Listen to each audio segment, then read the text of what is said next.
पिथौरागढ़ जनपद में राष्ट्रीय खेल ध्वज रैली का आयोजन आगामी 14 जनवरी को किया जाएगा। खेल विभाग उत्तराखंड के निर्देशानुसार 38वें राष्ट्रीय खेलों के प्रचार प्रसार हेतु प्रदेश के समस्त जनपदों में दिनांक 3 जनवरी से 19 जनवरी 2024 तक राष्ट्रीय खेल ध्वज रैली का आयोजन किया जा रहा है तथा जनपद पिथौरागढ़ में इस रैली का आयोजन 14 जनवरी 2024 को किया जाना प्रस्तावित है। जनपद स्तर पर ओलंपिक संघ एवं समस्त खेल संघ के समन्वय से आयोजित होने वाली राष्ट्रीय खेल ध्वज रैली की रूपरेखा तैयार किए जाने हेतु जिला कलेक्ट्रेट सभागार में डॉक्टर शिव कुमार अपर जिला अधिकारी पिथौरागढ़ की अध्यक्षता में राष्ट्रीय खेल ध्वज रैली के आयोजन के संबंध में बैठक आहूत की गई। पिथौरागढ़ जिले के देवलथल तहसील में पूर्व सैनिक संगठन की पहल पर खादी व ग्रामोद्योग विभाग के द्वारा देवलथल रामलीला मैदान में दूसरे दिन कुल 22 लोगों को मौन पालन प्रशिक्षण की जानकारी दी गई। आपको बता दें कि खादी व ग्रामोद्योग विभाग की पहल पर रामलीला मैदान देवलथल में 5 दिवसीय मौन पालन प्रशिक्षण दिया जा रहा है, जिसमें दूसरे दिवस पर कुल 22 लोगों के द्वारा उक्त कार्यक्रम में प्रतिभाग किया गया। वहीं क्षेत्र पर पूर्व सैनिक, आश्रित और किसान वर्ग के लोगों को यह प्रशिक्षण दिया जा रहा है। पूर्व सैनिक संगठन के देवलथल क्षेत्र अध्यक्ष शंकर सिंह के द्वारा बताया गया कि खादी एवं ग्रामो उद्योग विभाग के द्वारा ग्रामीण लोगों को मौन पालन की बारीकियों से भली भांति रूबरू कराया जा रहा है। पिथौरागढ़ विधायक मयूख सिंह महर और यूथ कांग्रेस के राष्ट्रीय सचिव ऋषेंद्र महर के द्वारा पिथौरागढ़ जिला अधिकारी के माध्यम से मुख्यमंत्री को ज्ञापन भेजा गया। इस दौरान उन्होंने ज्ञापन देते हुए कहा कि 7 जनवरी को यूएसईटी और यूकेपीएससी की परीक्षा की तिथि घोषित की गई है, जिसमें अधिकतर परीक्षार्थियों को परेशानियों का सामना करना पड़ रहा है। उन्होंने कहा अगर वह एक परीक्षा देते हैं तो दूसरी परीक्षा से वह वंचित रह जाएंगे। इसलिए सरकार और प्रशासन इन दोनों परीक्षाओं में किसी एक की तिथि अन्य तारीख को तय करते हैं तो जिससे परीक्षार्थियों की समय का निराकरण हो जाएगा।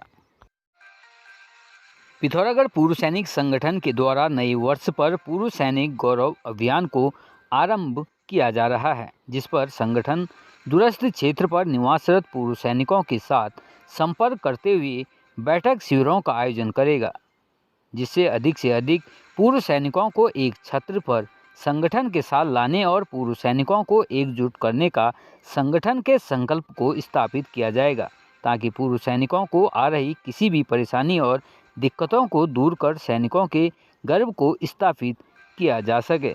इस अभियान की शुरुआत आगामी रविवार 7 जनवरी से अड़गनी क्षेत्र पर स्थित शहीद टी.आर. कोहली पुस्तकालय के प्रांगण में की जाएगी, जिस पर पूर्व सैनिक मिलन बैठक कार्यक्रम का आयोजन किया जाएगा। पिथौरागढ़ पुलिस ने ढाबे की आड़ में शराब बेचने वाले ढाबा संचालक को किया गिरफ्तार। वहीं शराब पीकर वाहन चलाने वाले चालक को गिरफ्तार कर वाहन किया सीज। साथ ही यातायात नियमों का उल्लंघन करने और मिशन मर्यादा के तहत कुल 103 लोगों के विरुद्ध की चालान की कार्रवाई। पिथौरागढ़ जनपद क्षेत्रांगत शांति एवं कानून व्यवस्था बनाए रखने, पर्यटकों की सुविधा को ध्यान में रखते हेतु होटल ढाबों की आड़ में शराब बेचने, पिलाने वालों तथा शराब के नशे में वाहन चलाने, असामाजिक तत्वों पर निगरानी रखने, सार्वजनिक स्थलों पर शराब पीकर हुड़दंग करने, लड़ाई झगड़ा कर शांति व्यवस्था भंग करने वालों के विरुद्ध जनपद पुलिस के द्वारा कड़ी वैधानिक कार्रवाई की जा रही है।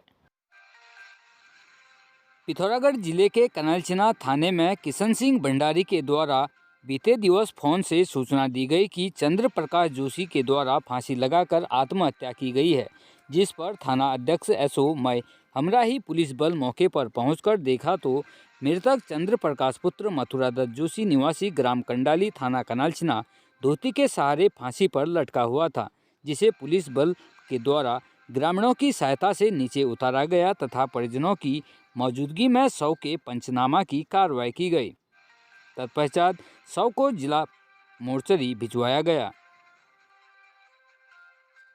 पिथौरागढ़ भारतीय जनता पार्टी के वरिष्ठ नेता व प्रदेश प्रवक्ता सुरेश जोशी के पूज्य पिताजी पंडित श्याम दत्त जोशी के निधन का समाचार मिलते ही जनपद पिथौरागढ़ व उनके गांव सिलोनी में शोक की लहर दौड़ गई। इस दौरान कई लोगों ने प्रदेश प्रवक्ता के आवास पहुंचकर श्रद्धांजलि अर्पित की। इस दौरान चंद्रा पंत पूर्व विधायक पिथौरागढ़, कोमल मेहता उपाध्यक्ष जिला पंचायत पिथौरागढ़, भूपेश पंत वरिष्ठ भाजपा नेता के द्वारा श्रद्धांजलि अर्पित करते हुए श्याम दत्त जोशी के निधन पर गहरा दुख व्यक्त किया। पिथौरागढ़ जनपद क्षेत्रांगत अपराधों की रोकथाम हेतु आदतन व सक्रिय अपराधियों के सत्यापन व निरोधात्मक कार्रवाई किए जाने हेतु चलाए जा रहे सघन अभियान के दृष्टिगत प्रभारी निरीक्षक कोतवाली पिथौरागढ़ हिमांशु पंत के द्वारा बार बार अपराध करने वाले आदतन अभियुक्त लक्ष्मी दत्त जोशी निवासी जाखनी पुलिस लाइन पिथौरागढ़ के पास निवासी ग्राम गोली बिरगुल थाना व जिला चंपावत के विरुद्ध धारा 2/3 गुंडा एक्ट अधिनियम के अंतर्गत कार्रवाई करते हुए चालानी रिपोर्ट जिला मजिस्ट्रेट पिथौरागढ़ को प्रेषित की गई। नैनीताल जनपद में एसएसपी नैनीताल के द्वारा जनपद नैनीताल को नशा मुक्त बनाए रखने हेतु जनपद नैनीताल के समस्त थाना चौकी प्रभारियों को निर्देशित किया गया है, जिस क्रम में डॉक्टर जगदीश चंद्र एसपी क्राइम यातायात नैनीताल नोडल अधिकारी एएनटीएफ नितिन लोहनी क्षेत्राधिकारी ऑपरेशन के पर्यवेक्षण में मुखानी पुलिस टीम के द्वारा चेकिंग के दौरान 2 अभियुक्तों को लाल डांट रोड बगीचे से स्मैक के साथ तस्करी करते हुए 2 अभियुक्तों को गिरफ्तार किया गया, जिसमें अभियुक्त मोहित कांडपाल के कब्जे से 12 ग्राम अवैध स्मैक तथा अभियुक्त दीपक सिंह के कब्जे से 10 ग्राम अवैध स्मैक बरामद की गई। थाना मुखानी में 8/21 एनडीपीएस एक्ट के अंतर्गत उक्त दोनों अभियुक्तों के विरुद्ध अभियोग पंजीकृत किया गया।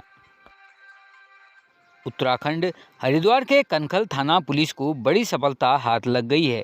1 जनवरी को यश उर्फ कृष का बैरागी कैंप स्थित में शव मिलने से हड़कंप मच गया था।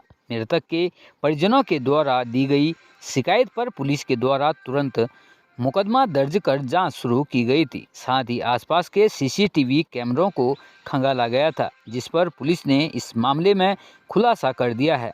आरोपी और कोई नहीं बल्कि मृतक का चचेरा भाई ही निकला, जिसने अवैध संबंध और संपत्ति के लालच में अपने ही भाई की बड़ी बेरहमी से हत्या कर दी।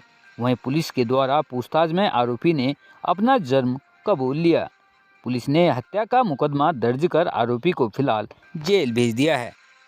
एसएसपी परमेंद्र डोभाल का कहना है कि 1 जनवरी को कनखल थाना क्षेत्र के बैरागी कैंप में यश उर्फ कृष की हत्या का मामला सामने आया था। पुलिस टीम के द्वारा इस मामले पर तुरंत मुकदमा दर्ज कर जांच शुरू की गई थी, जिस पर हत्या का आरोपी मृतक का चचेरा भाई ही निकला। थाना कनखल में एक 17 वर्षीय युवक की बच्चे की एक हत्या का मामला संज्ञान में आया था। इसका नाम यश उर्फ कृष था और ये रात के समय अपने परिजनों से कह के अपने परिचित के साथ बाहर निकला था। उसके बाद सुबह इसकी डेड बॉडी प्राप्त हुई थी, जिसको पुलिस ने संज्ञान में लेकर तत्काल इसमें अभियोग पंजीकृत किया गया था। तहकीकात के बाद जब सारी चीज़ें जब इसके खुलासे में आए तो इसमें इसी का एक परिचित अमित कटारिया जो है वो इसमें मुख्य अभियुक्त के रूप में सामने आया है। बाकी अन्य पहलुओं की भी जांच की जा रही है और जल्द ही इसमें अगर और भी लोग इन्वॉल्व हैं उसकी भी सभी की भूमिकाओं को हम लोग विवेचना में शामिल करेंगे। इसमें बेसिकली जो अभियुक्त है वो लगातार परिवार में अपने कुछ अवैध संबंधों के कारण संपर्क में था, जिसका ये बच्चा विरोध कर रहा था काफ़ी समय से। उस चीज़ को लेके और दूसरा कुछ संपत्ति में भी इसकी नज़र थी। इन दोनों पहलुओं को हम लोगों ने विवेचना में भी शामिल किया है। इनका परिजन ही थे। ये जो अमित कटारिया है ये इसी परिवार से ही संबंध रखता है और जो मृतक है उसका भाई ही है, ये उसके चाचा का लड़का है। और उनको भी और जो जिस तरीके का जो घटनाक्रम है, सबसे पहले इसी के द्वारा डेड बॉडी को देखा गया था और एक एलिबाई लेने की कोशिश की गई थी। पुलिस ने उसको भी संज्ञान में लिया था। जो गवाह हैं या जो अन्य साक्ष्य हैं वो इसके अगेंस्ट ही थे सारे। जब इससे पूछताछ गहनता से की गई तो इसके द्वारा जो उस मृतक है उसका आईफोन और उसकी जो एक टी शर्ट है, खून लगी हुई टी शर्ट, वो इससे प्राप्त हुई थी। उसको हम लोगों ने तत्काल अपने कब्जे में लेके उसको FSL के लिए भेजा जा रहा है। और उसको ये शॉपिंग के बहाने लेके गया और इसका गला घोंट के बाद में पत्थर से इसका सर कचल के इसकी नृशंस तरीके से हत्या की गई थी।